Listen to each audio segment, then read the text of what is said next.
le président sortant américain Joe Biden était à Luanda. La grande question, pourquoi est-il venu en Angola plus précisément à la dernière minute, juste à la veille de son départ de la Maison-Blanche? C'est une question que bon nombre d'observateurs se sont posées. Il n'empêche que les États-Unis ainsi que d'autres partenaires, notamment occidentaux, se sont engagés dans cette ambition projet du couloir de Lobito. Je rappelle par ailleurs que pour les États-Unis, c'est la marque la plus significative de leur engagement sur le continent africain au moment où les Chinois ont pris plusieurs années d'avance, plusieurs longueurs d'avance, notamment à travers les nouvelles routes de la soie. Il faut savoir que ce couloir de Lobito, qui est long d'à peu près 1800 km, traverse à la fois l'Angola, la RDC et la Zambie, et devrait permettre à terme de pouvoir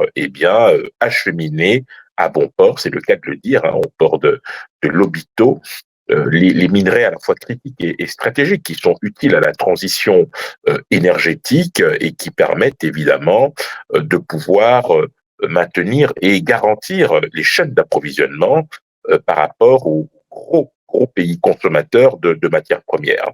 Il faut rappeler à ce propos que, à l'heure actuelle, les Chinois qui opèrent sur le territoire congolais ont effectivement, depuis plusieurs années déjà, mis au point un circuit qui leur permet notamment d'exporter par le port de Dar es Salaam et par d'autres voies, et mettant évidemment en difficulté les ambitions occidentales au moment où nous assistons à une véritable bataille par rapport aux minerais critiques qui sont véritablement au cœur de la guerre économique qui se profile pour les 30 prochaines années. La RDC, qui fait partie des tout premiers producteurs mondiaux de cobalt, de coltan, de lithium et d'autres minerais critiques, est véritablement au cœur de ces enjeux. Il était donc tout à fait normal que le pays soit associé de près à ce projet. Il faut rappeler par ailleurs que en décembre 2023, lorsque Joe Biden avait reçu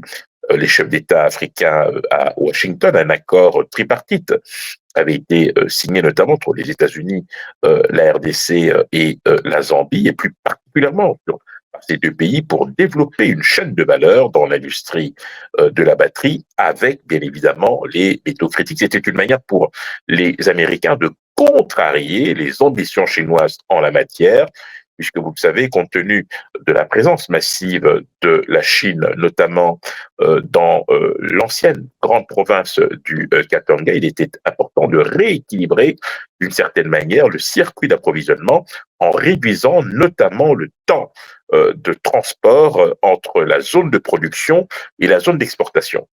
Pour autant, il faut quand même dire les choses telles qu'elles sont. Si on devait s'en tenir aux avantages pour la RDC, bien évidemment, c'est une manière pour la RDC de pouvoir retrouver un rôle géostratégique de premier ordre, tout en ayant la possibilité de diversifier ses partenariats économiques en étant à la croisée de plusieurs routes qui ont vocation à terme de se croiser. Mais une fois que l'on a dit cela, il faut avoir présent à l'esprit que la RDC restera néanmoins dépendante pour ses exportations, étant donné que les trois quarts du tronçon du chemin de fer de Benguela, qui est en fait le fameux corridor qui mène au port de Lobito, traverse évidemment l'Angola. Ça veut dire que la RDC, d'une certaine manière, restera dépendante pour ses exportations. Il faut juste souhaiter que les relations entre la RDC et l'Angola puissent rester au beau fixe pour éviter éventuellement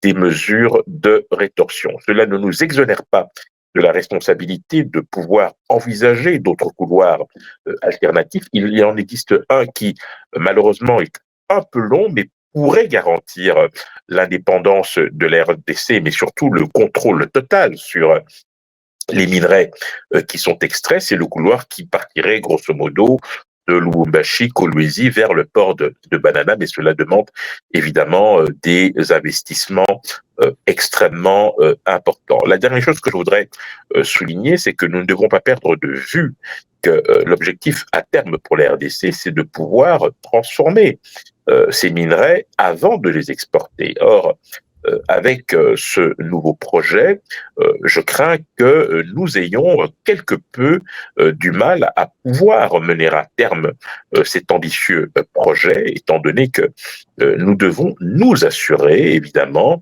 de la possibilité de pouvoir à la fois transformer nos minerais, mais surtout les exporter dans des conditions qui puissent garantir, évidemment, leur acheminement à bon port.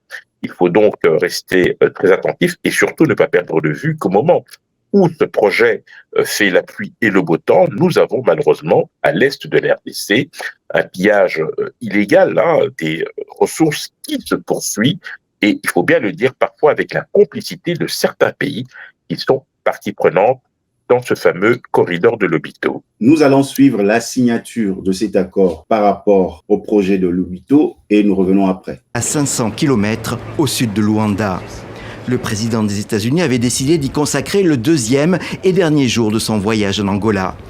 En présence des chefs d'État de la région, il a pu donc y promouvoir son grand projet, le couloir de Lobito. Quand j'ai lancé ce projet avec nos partenaires du G7 l'année dernière, j'ai dit que notre objectif était de construire un meilleur futur. Et mes amis, le futur est là, c'est maintenant. Ce que j'ai vu aujourd'hui, des rails qui vont former le premier chemin de fer intercontinental africain. Longue de 1300 km, la ligne de chemin de fer qui relie Lobito à la République démocratique du Congo et à la Zambie devrait permettre de faciliter et accélérer les exportations de minerais et de produits agricoles. Le corridor de Lobito est bien plus qu'un axe de transport. C'est une opportunité unique d'intégration régionale, de transformation économique et d'amélioration des conditions de vie de nos concitoyens. Selon Joe Biden, les États-Unis ont déjà investi 4 milliards de dollars sur ce projet et avant de rentrer à Washington, il a annoncé 600 millions d'investissements supplémentaires. Joe Biden a terminé à Lobito son premier voyage officiel en Afrique à quelques semaines de la fin de son mandat.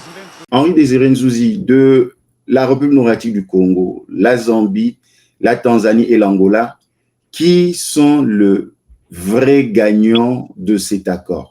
Incontestablement l'Angola, puisque vous avez les 3/4 du tronçon qui traverse le pays. La RDC, dans une certaine mesure, avec la réhabilitation de certaines voies, environ 450 km en territoire congolais, qui permettra évidemment de désenclaver certains territoires. Je rappelle que de manière beaucoup plus globale, la RDC est un pays semi-enclavé, ce qui place le pays évidemment au cœur de plusieurs routes, voire corridors, qui à terme finiront par se croiser. Mais c'est une formidable opportunité pour la RDC de pouvoir assurer et garantir son développement. Mais il faut, bien évidemment, dans ce contexte-là, que la RDC soit attentive et puisse défendre ses intérêts coûte que coûte, car il est important de ne pas passer d'une dépendance à une autre.